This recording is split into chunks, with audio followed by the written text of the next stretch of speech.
অনেকেই আমার কাছে জানতে চেয়েছে ডোমেইন এবং হোস্টিং কি, এটা দুটা কি একই জিনিস কিনা। আসলে ডোমেইন এবং হোস্টিং একই জিনিস না।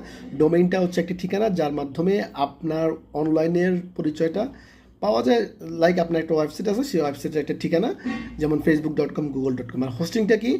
হোস্টিংটা হচ্ছে আপনার যেই ওয়েবসাইটের ডেটাগুলি, হ্যাঁ, আপনি আপনার একটা স্টোরেজে স্টোর করে রাখবেন, অনলাইন স্টোরেজে।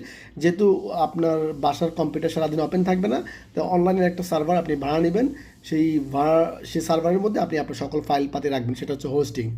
ঠিক আছে? তাহলে ডোমেইন এবং হোস্টিং সম্পর্কে আপনাদের সম্পূর্ণ ধারণা ক্লিয়ার হয়ে গেল। আপনাদের কার কার ডোমেইন আছে বা ওয়েবসাইট আছে, চাইলে কমেন্ট বক্সে লিঙ্ক দিতে পারেন। ধন্যবাদ। অনেকেই আমার কাছে জানতে চেয়েছে ডোমেইন এবং হোস্টিং কি, এটা দুটা কি একই জিনিস কিনা। আসলে ডোমেইন এবং হোস্টিং একই জিনিস না। ডোমেইনটা হচ্ছে একটি ঠিকানা যার মাধ্যমে আপনার অনলাইনের পরিচয়টা পাওয়া যায়। লাইক আপনার একটা ওয়েবসাইট আছে, সেই ওয়েবসাইটের একটা ঠিকানা, যেমন facebook.com, google.com। আর হোস্টিংটা কি? হোস্টিংটা হচ্ছে আপনার যেই ওয়েবসাইটের ডেটাগুলি, হ্যাঁ, আপনি আপনার একটা স্টোরেজে স্টোর করে রাখবেন, অনলাইন স্টোরেজে। যেহেতু আপনার বাসার কম্পিউটার সারাদিন ওপেন থাকবে না, তো অনলাইনের একটা সার্ভার আপনি ভাড়া নেবেন। সেই ভাড়া, সেই সার্ভারের মধ্যে আপনি আপনার সকল ফাইল পাতি রাখবেন, সেটা হচ্ছে হোস্টিং। ঠিক আছে? তাহলে ডোমেইন এবং হোস্টিং সম্পর্কে আপনাদের সম্পূর্ণ ধারণা ক্লিয়ার হয়ে গেল। আপনাদের কার কার ডোমেইন আছে বা ওয়েবসাইট আছে, চাইলে কমেন্ট বক্সে লিঙ্ক দিতে পারেন। ধন্যবাদ।